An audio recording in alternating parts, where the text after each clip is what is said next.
नमस्कार साथियों, कैसे हैं आप लोग। उम्मीद करते हैं कि आप लोग स्वस्थ होंगे। और देखिए सेशन शुरू हो चुका है 12 के लिए, ठीक है। 12 का 11th का समय ख़त्म हो गया। 12 का जो है सो एग्ज़ाम फरवरी मंथ में ही शुरू हो जाता है। तो इसके लिए जो है सो टॉपिक है आप भी हो। आइए इसका आज हम बेसिक डिस्कशन करते हैं और कोशिश करेंगे कि डेली जो है सो एक टॉपिक जो है सो डिस्कस करें, ठीक है। तो आइए शुरू करते हैं। तो सबसे पहले देखिए अवयव क्या है। जनरली जो है सो अब हम बोल सकते हैं कि यह एक पंक्ति और स्तंभ में एक सजावट होता है। जनरली देखिए, जैसे कोई भी चीज़ है अगर किसी भी स्थिति में रखा हुआ है, जैसे तैसे रखा हुआ है, तो वह सही नहीं लगता है।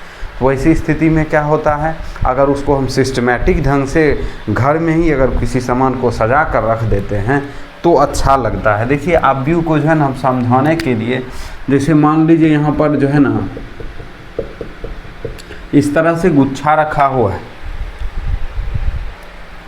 इस तरह का गुच्छा रखा हुआ है। मान लेते हैं यहाँ पर जो है सो 12 कोई भी ऑब्जेक्ट ले लेते हैं, ठीक है। 12 जो है सो मान लेते हैं पेन है। अब देखिए अगर हम इसी पेन को इस तरह रखें,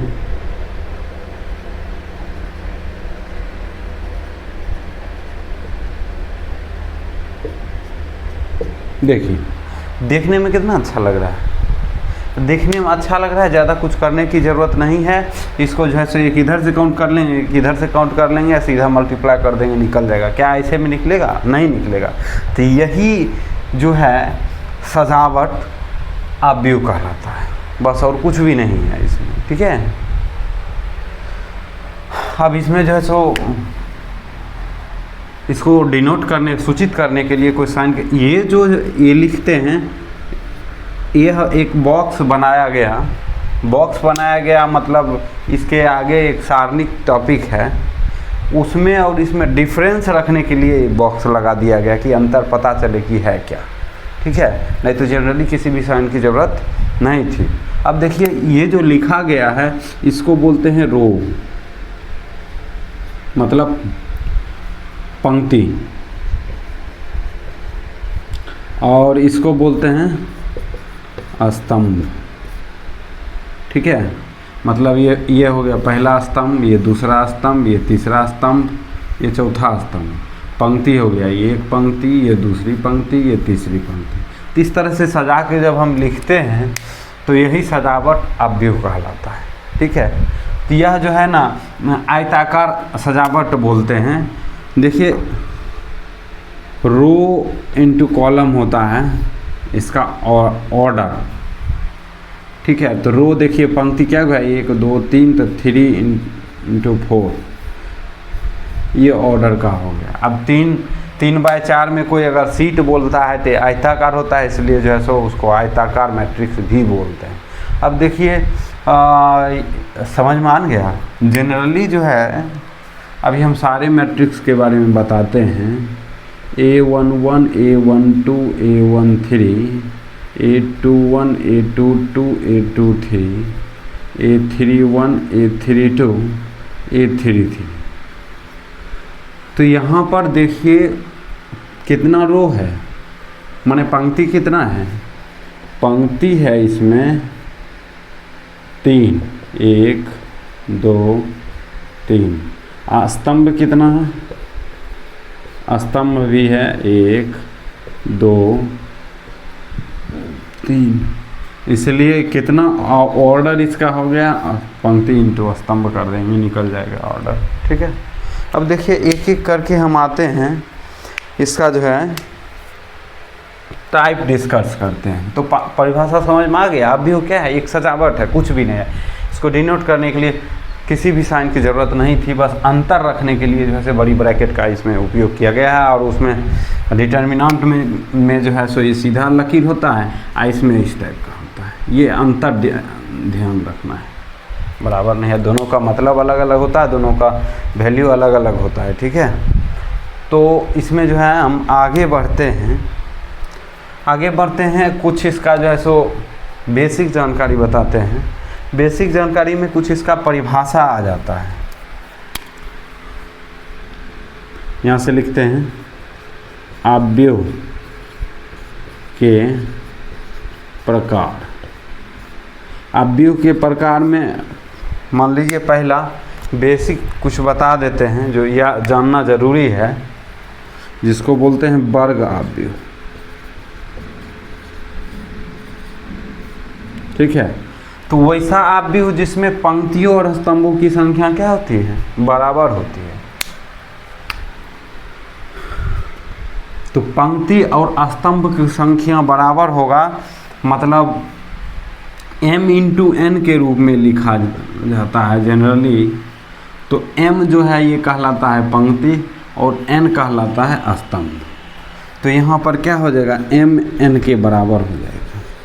अब यह जो है सो इस फॉर्म में भी हो सकता है, उदाहरण हम देते चलते हैं।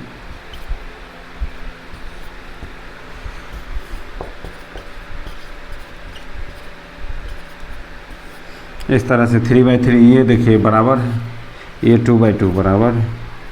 ये वर्ग अवयव हो गया। अब आगे देखिए,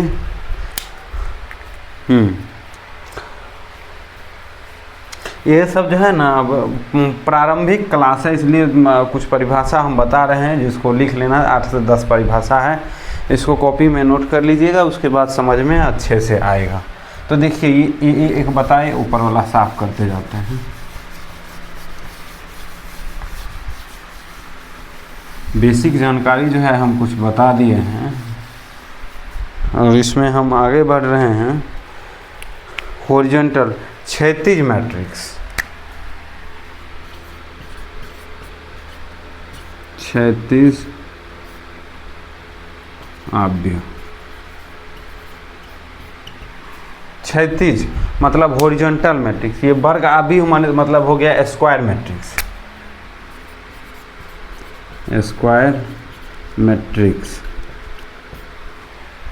ठीक है, अब देखिए इसमें क्या होता है कि इसमें पंक्ति कम होता है, स्तंभ ज़्यादा होता है, मतलब इस टाइप का होगा।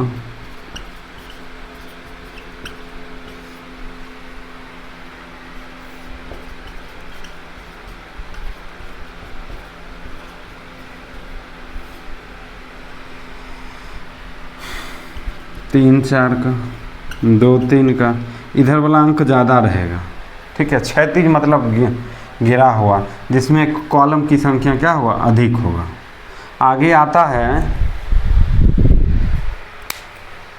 अच्छा नीचे दिख नहीं रहा, नीचे लिखेंगे नहीं, इससे ऊपर ही लिखना पड़ेगा। चलिए इसके ऊपर यहाँ लिखते हैं सी है वर्टिकल, ऊर्ध्वाधर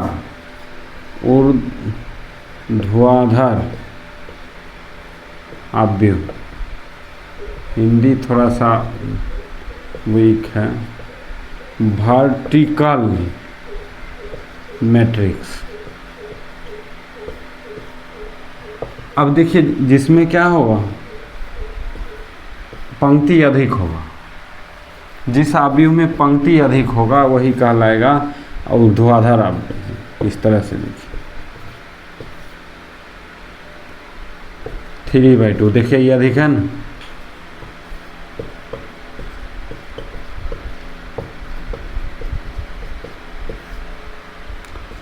फोर्थ ये अधिक है ना, यही कहलाता ऊर्ध्वाधर अवयव। अब आते हैं आगे सी तो डी, पंक्ति अवयव। पंक्ति अवयव, पंक्ति अवयव किसे कहते हैं, जिसमें पंक्ति एक हो उसको हम पंक्ति अवयव कहते हैं। पंक्ति में रो मैट्रिक्स 1/n के फॉर्म में। ठीक है, मतलब इस तरह से।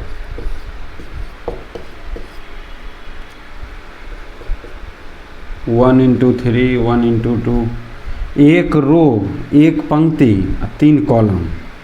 उसके बाद आता है स्तंभ आव्यूह। छोटा छोटा बात है, ज़्यादा कुछ नहीं है। अब स्तंभ आव्यूह में क्या होता है, m×1 होता है, मतलब पंक्ति जो है ढेर होगा, कॉलम एक ही होगा, 1 2 3 इस तरह से। एक पंक्ति 3 स्तंभ 1, पंक्ति 2 स्तंभ 1, एक पंक्ति 2 पंक्ति, माने ऐसे ही पंक्ति हुआ, स्तंभ हुआ, रो कॉलम। ठीक है। अब देखिए और क्या है, उसके बाद है शून्य आव्यूह, जीरो मैट्रिक्स। जीरो मैट्रिक्स किसको बोलते हैं, जिसका सारा वैल्यू क्या होगा, 0 0, अकेले भी हो सकता है, या चाहे जितना भी ऑर्डर का बगल वाला मैट्रिक्स है, अगर शून्य आव्यूह है तो उतना ऑर्डर का क्या हो जाएगा, शून्य आव्यूह हो जाएगा। ठीक है, बात समझ में आ रही है। और हम जो है बस नाम लिख रहे हैं, साथ में उसका उदाहरण लिख रहे हैं, और परिभाषा तो भूल ही रहे हैं, छोटी छोटी बातें हैं। ठीक है, इसको लिख लीजिएगा। ठीक है, वीडियो रोक के अपना लिख लेना है। ठीक है, आगे देखिए EF G, 2-3 गो और है जो महत्वपूर्ण वाला है।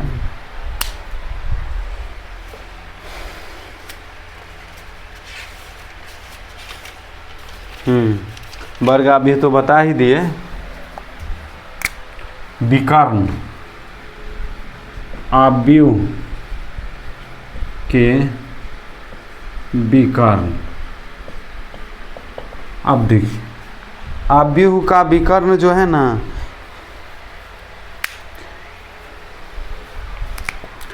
ये केवल वर्ग आव्यूह में होता है, जिसका पंक्ति और स्तंभ बराबर हो।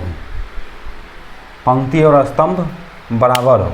अच्छा, वर्ग आव्यूह को विकर्ण वाला, विकर्ण कौन कहलाता है, तो जिसका एलिमेंट मतलब अवयव का स्थान, मतलब रो कॉलम जो है उसमें वो भी बराबर हो। ठीक है, अभी कैसे, तो उदाहरण देते हैं A11 A12 A13 A1 A21 A22 A23 A2 AM1 AM2 AM3 AMN। देखिए ये जो मैट्रिक्स है, ये कोई मैट्रिक्स A मान लिए, इसमें एलिमेंट m×n ऑर्डर है, ऑर्डर इसका m×n है, मतलब कोटि। कोटि जो है ये होता है पंक्ति गुना स्तंभ, इस संख्या ही कोटि के बराबर होता है। ये सब छोटा छोटा बात याद रखना है। अब देखिए ये जो एलिमेंट लिखा गया है, इसमें AI जो निचली कॉर्नर पर है, I जो है पंक्ति बताता है, और ये स्तंभ बताता है।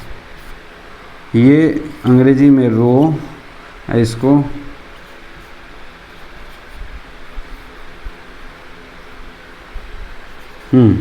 कॉलम बोलते हैं। ठीक है, तो यहाँ पर जो है विकर्ण इसका क्या होगा, तो विकर्ण होगा कौन सा, जिसका क्या होगा, आप वर्ग आव्यूह सबसे पहले m/n के बराबर हो, और वैसी स्थिति में उसके बाद इसका जो I है j के बराबर हो। I j का मतलब हुआ देखिए 1 1। ये एलिमेंट अगर विकर्ण अवयव लिखना हो, विकर्ण अवयव, इसका होगा A11 A22 A33, इस तरह से आगे लिखते चल जाएंगे। A44 A55 बराबर होगा दोनों। ठीक है, I j के बराबर, ये I है ये j है, सब बराबर होगा तो वही कहलाएगा विकर्ण। अब देखिए विकर्ण आव्यूह इसके आगे आता है। विकर्ण आव्यूह के बाद मान लीजिए आइडेंटिटी जो है, आइडेंटिटी मैट्रिक्स आता है।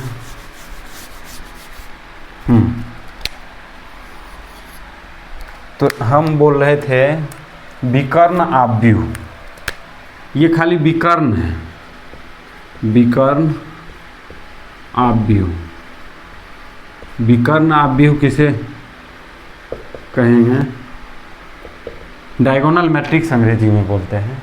विकर्ण आव्यूह किसे कहते हैं? तो ये होता है वर्ग आव्यूह के अंदर, वर्ग आव्यूह।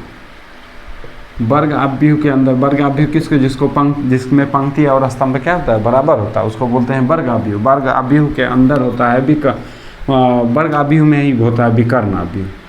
पहले वर्ग होगा तभी वह विकर्ण होगा। तो इसमें क्या होता है, इसमें वो यह एलिमेंट कुछ भी, मतलब विकर्ण का जो एलिमेंट है वह कुछ भी हो, अब बाकी सब जीरो, बाकी सब क्या होगा, जीरो होगा। मतलब ai बराबर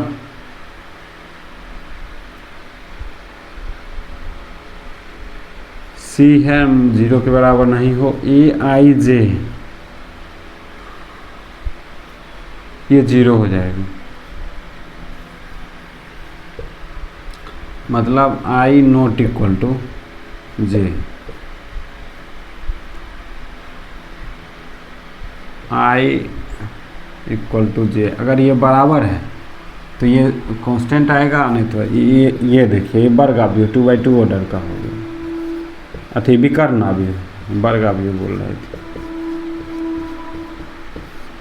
ये 3/3 ऑर्डर का विकर्ण आव्यूह हो गया। माने विकर्ण एलिमेंट को छोड़ करके बाकी सब जीरो हो।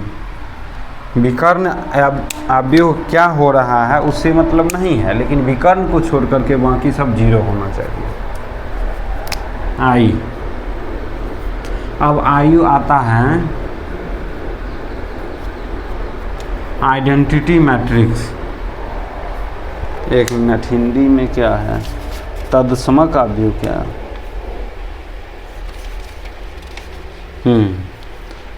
तत्समक आव्यूह, हाँ वही।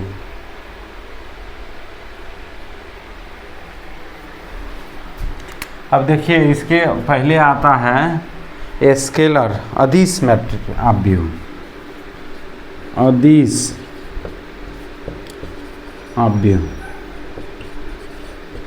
अदिश आव्यूह किसे कहते हैं?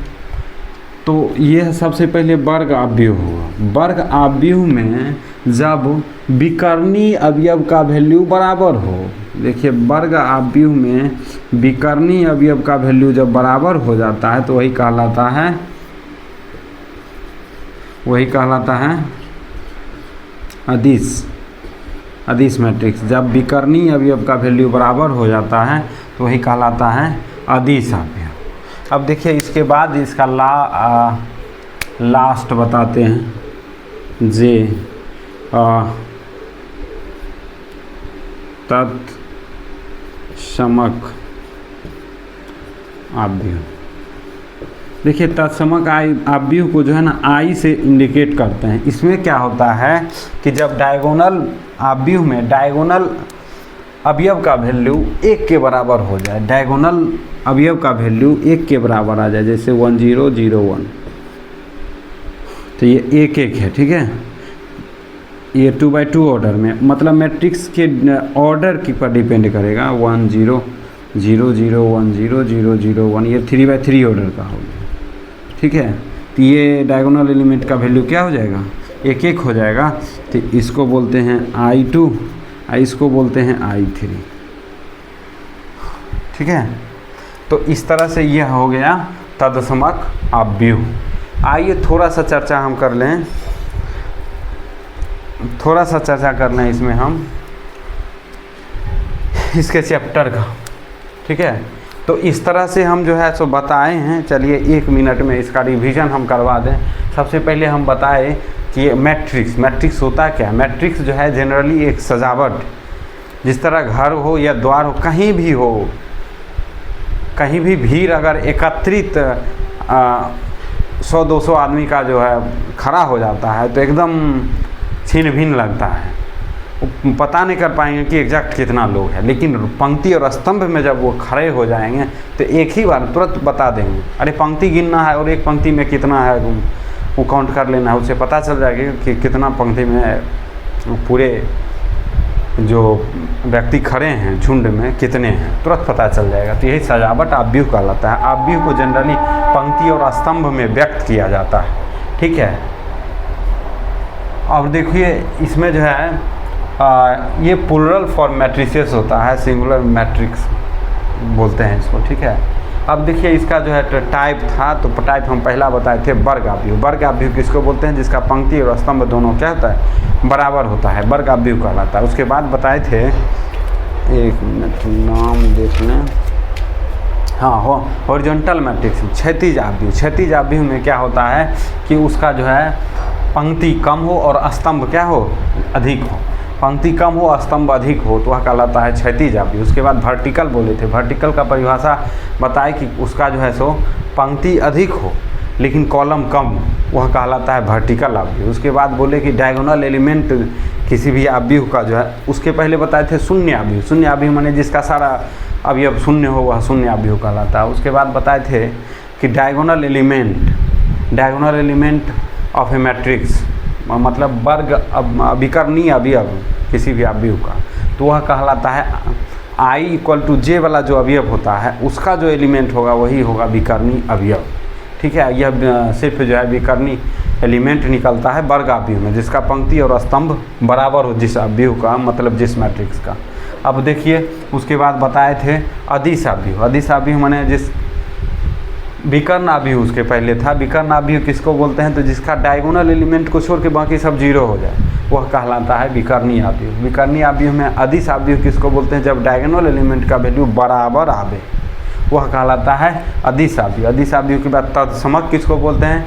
जब विकर्णी एलिमेंट जो है एक के बराबर हो बाकी सब जीरो हो, यह कहलाता है तत्समक आव्यूह। इसको हम I से सूचित करते हैं, इसको याद रख लेना है, ठीक है। अब आते हैं कुछ क्वेश्चन की ओर।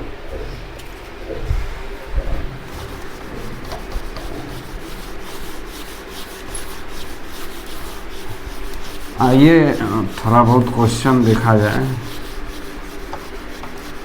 अब इसके बाद देखते हैं, अगले दिन फिर बताएंगे। काम होता है, विद्यालय चलता है और कोशिश करेंगे हम इधर इसमें भी कुछ बता दें।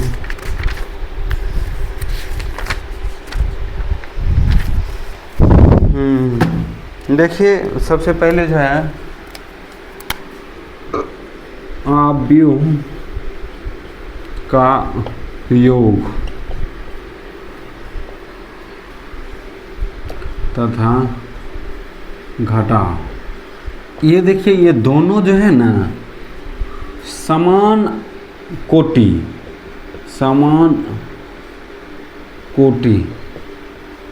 ठीक है। समान कोटि वाले मैट्रिक्स के साथ ही ये दोनों होता है, जोड़ें या चाहे घटावें, समान अगर नहीं रहेगा तो नहीं होगा। जैसे देखिए ए का वैल्यू हम ले लेते हैं 1 2 3 4 5, कुछ भी लिख लिए। अब बी का वैल्यू भी लिखेंगे 1 2 4 6 1 2। अब इस तरह से लिखेंगे तो यहाँ देखिए 2/3 ये भी है, ये भी 2/3 है, ये दोनों बराबर है, इसलिए यह इसमें जोड़ भी हो जाएगा, इसमें घटाव भी हो जाएगा। देखिए जोड़ेंगे तो सीधा एलिमेंट जुड़ जाएगा, 1 1 2 2 2 4 5 3 8, ये इसके साथ जुड़ जाएगा 10 5 1 6, ये 3 2 5। बहुत ही आसान लगता है। अब इसको घटाएंगे तो डायरेक्ट घट जाएगा, 1 में 1 घट गया, 2 में 2 घट गया, ये -2 आ गया। इसको घटा देंगे तो -2 आ जाएगा, ये 4 आ जाएगा और ये 1 आ जाएगा, हो गया, ठीक है। लेकिन ये मान लीजिए अगर यहाँ पर हम ए का वैल्यू ले लिए इस तरह से 1 2 3 4 1 2 और बी का वैल्यू ले लिए इस तरह से 1 2 3 4, तो ये जो है जोड़ ऑर्डर समान हो, ये 2/3 है और ये 2/2 है, ठीक है। तो इसलिए यह प्रक्रिया इसमें नहीं होगा। अरे इसको इसके साथ जोड़ेंगे, इसको इसके साथ जोड़ेंगे, इसको किसके साथ जोड़ेंगे, तो वैसी स्थिति में इसका जोड़ घटा कुछ भी संभव नहीं है। समझ में आ गई? छोटी छोटी बात था। अब देखिए योग का कुछ नियम गुना का कुछ नियम इसका अलग है। गुना का क्या नियम है? अच्छा, एक चीज़ याद रखना है कि मैट्रिक्स में बाहर से अगर किसी भी एलिमेंट से व किसी भी कांस्टेंट से अगर गुना करते हैं तो उसके अंदर जितना भी अवयव है सबके साथ गुना हो जाता है।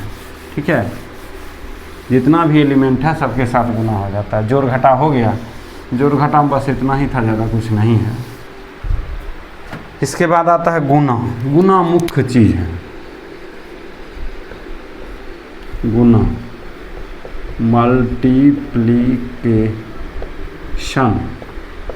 मल्टीप्लिकेशन में क्या होगा? अब ये गुना कैसे क्या करें? तो गुना के लिए जो है m इंटू एन ऑर्डर का है और इसको b, यहाँ n इंटू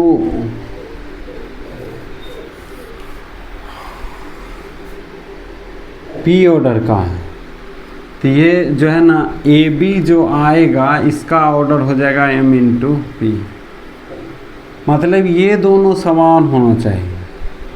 मतलब पहले आव्यूह की स्तंभों की संख्या, पहली आव्यूह के स्तंभों की संख्या बराबर दूसरी आव्यूह के पंक्तियों की संख्या, ये बराबर होगा तभी गुना संभव है। अर्थात बस ये छोटी सी बात है कि कोई भी दो मैट्रिक्स मिल गया है, उसको हम मल्टीप्लाई करना चाहते हैं तो पहली में स्तंभ कितना है? देखिए अब सही लिखेगी गलत अभी वेरीफाई करते हैं। 1 2 3 4 5 6। अभी यहाँ देखिए इस तरह लिख दिए तो ये गुना हो जाएगा। तो यहाँ देखिए 2/3 और यहाँ कितना है 3/1। ये देखिए ये है ना, ये दोनों मिल गया ना तो गुना हो जाएगा ये। मतलब ये अगर a है ये b है तो यहाँ से a भी निकल जाएगा, लेकिन कोई कहेगा कि हमको b a निकालना है 1 2 3 और यहाँ है 1 2 3 4 5 6। ये गुना होगा? ये गुना नहीं होगा। ये है 3 इंटू 1 और यह है 2 इंटू 3। ये गुना संभव नहीं है। A B does not exist, निकलेगा ही नहीं। ठीक है, अनडिफाइन हो जाएगा। ये हम परिभाषा बताएं कि इसका गुना कब संभव है, चाहे इसमें ऑर्डर से वास्ता नहीं है। अगर वर्ग आव्यूह है तो सबका गुना होगा, वर्ग आव्यूह नहीं है तो इसका जो है सो पहली आव्यूह के स्तंभों की संख्या, दूसरी आव्यूह के पंक्ति की संख्या। देखिए पहली आव्यूह का स्तंभ है, यहाँ दूसरी आव्यूह का पंक्ति है। ये देखिए गुना हो जाएगा। इसको फर्स्ट को ऐसे गुना करेंगे, इसको ऐसे। तो यहाँ देखिए ये एलिमेंट इसके साथ होगा तो 1 इंटू 1, ये एलिमेंट इसके साथ होगा तो +2 इंटू 2 प्लस यहाँ हो जाएगा 3 इंटू 3। अब देखिए सेकेंड रो फर्स्ट कॉलम तो 4 इंटू 1 5 इंटू 2 बीच में प्लस कर देंगे और ये 6 इंटू 3। तो ये सिंगल एलिमेंट हो जाएगा। देखिए आगे जब बढ़ाएंगे हम इसको 3 3 9 4 13 1 14 हो गया, 6 3 18 10 28 4 32 हो गया। तो यहाँ क्या निकल के आया? क्या वो पंक्ति है? 2। तो यहाँ हम क्या बताए थे कि इसका जो रिजल्ट आएगा उसका ऑर्डर जो बच गया है वही होता है। तो यहाँ बचा क्या था? 2 1। मतलब इसका ऑर्डर पहले से क्लियर था कि 2 1 ही आएगा यहीं से। तो बात समझ में आया? थोड़ा सा हम डीप चले गए इसको समझाने के लिए। कि ये जो है ना इसका गुना है, अवयव का गुना हम समझाने लगे। अब इसको और आसानी से करना है यदि तो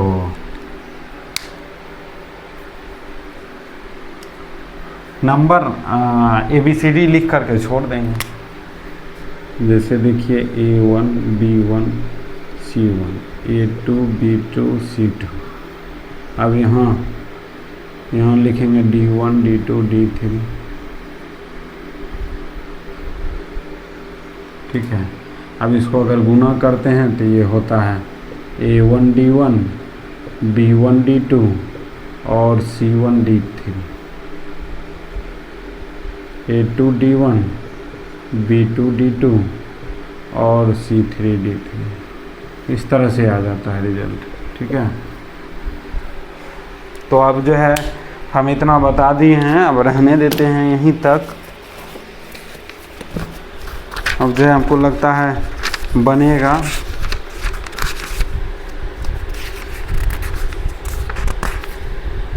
एक मिनट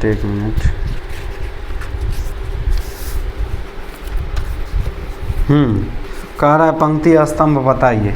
ये सब के अलावा हम तो बता दिए हैं गुना तक। अब एक्सरसाइज बुक का एक दो क्वेश्चन देख लेते हैं जो एग्ज़ाम में पूछा जाता है बराबर। कहेगा डिटर्मिनेंट का निर्माण की मैट्रिक्स बनाइए। ठीक है। कंडीशन दे देगा मैट्रिक्स बनाने के लिए कहेगा। जैसे देखिए यहाँ दे दिया है AIJ equal to 2I minus J, 2I minus J. इसमें कह रहा है 3/2 ऑर्डर का कोई मैट्रिक्स बनाइए, है ना। हाँ, ये देखिए पहला जो है रो और दूसरा कॉलम, माने ये पंक्ति की संख्या है और यह स्तंभ की संख्या है। तो इसको हम पहले लिख लेंगे। क्या वो पंक्ति होगा तो A11 A12 A21 A22 A31 A32 3/2 ये लास्ट वाला मिल जाएगा। ये लिख लिए ना। अभी लिखने के बाद क्या करेंगे, ये एलिमेंट वैल्यू निकाल के यहाँ बैठा देंगे, काम ख़त्म। देखिए ये वैल्यू निकालते हैं।